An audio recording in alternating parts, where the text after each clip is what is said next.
চট্টগ্রামের ফটিকছড়ি থানা সংলগ্ন উত্তর রাঙ্গামাটিয়া হামজার টিলা ১ নম্বর ওয়ার্ডত দীর্ঘ ২২ বছর ধরে বসবাস গড়ে নিয়ে মমতাজ ভবন ও ইদ্রিস মেনশনের বাসিন্দাদের উদ্দি তারার প্রতিবেশীগুলোর হামলার প্রতিবাদে এক সংবাদ সম্মেলন গজ্জে ভুক্তভোগী মমতাজ বেগম ও তার পরিবার।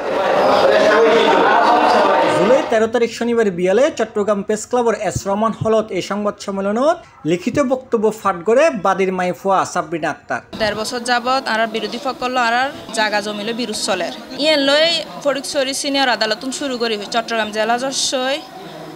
সুপ্রিম কোর্ট মহামান্য সুপ্রিম কোর্টত মামলা চলের আর খতিয়ান বাতিলুলাই তিনি মূলত মামলা গজি যিবে বিএস বুলের ভিত্তিতে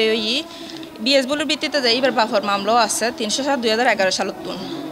তো এইবার প্রভাবশালীদের প্রভাব খাটাইয়েরা খতিয়ান আর বাতিল করে দিই আর খতিয়ান বাতিল হলে আর আইনানুক ব্যবস্থা লই হামলা গজি যে 10 তারিখ 10 জুলাই বুধবার হামলা বিরোধী পক্ষ ইলিয়াস কাঞ্চন দুলাল হামিম সহ ৫০-৬০ জন সন্ত্রাস লইয়ে হামলা গজি যে 2টা বাজে যে এরকম ৫০-৬০ জন এরকম দেশীয় অস্ত্রশস্ত্র লইয়ে যে হামলা গান চলাইলু ইয়ানোর মধ্যে নিশ্চয় কোনো এটার ভিতর প্রভাবশালী মানুষ আছে আমলি এত বড় সাহসী তারা এখন ফটিকছড়ির প্রাণ কেন্দ্রের ভিতরে এরকম ঘটনা ঘটাইবার সম্ভব ন আজ পর্যন্ত ফটিকছড়ি তারা নিরাপত্তাহীনতার ভুগির আর দরজা ভাঙচুর করে ডুইকি আর মাইদর গজি হত্যার চেষ্টা করি আর বাইরে হত্যা করিবার বেশি পরিকল্পনা ছিল আর আমরা নফাইয়ারে আর বাইয়ে আর বেলখনি দিয়ে লাফিয়ে নিচু করে দায়ী এবং বারোটি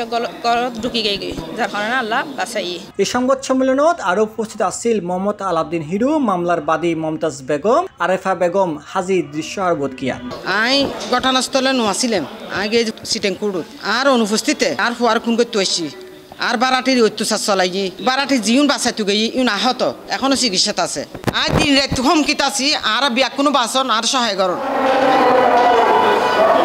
C+ TV চট্টগ্রাম।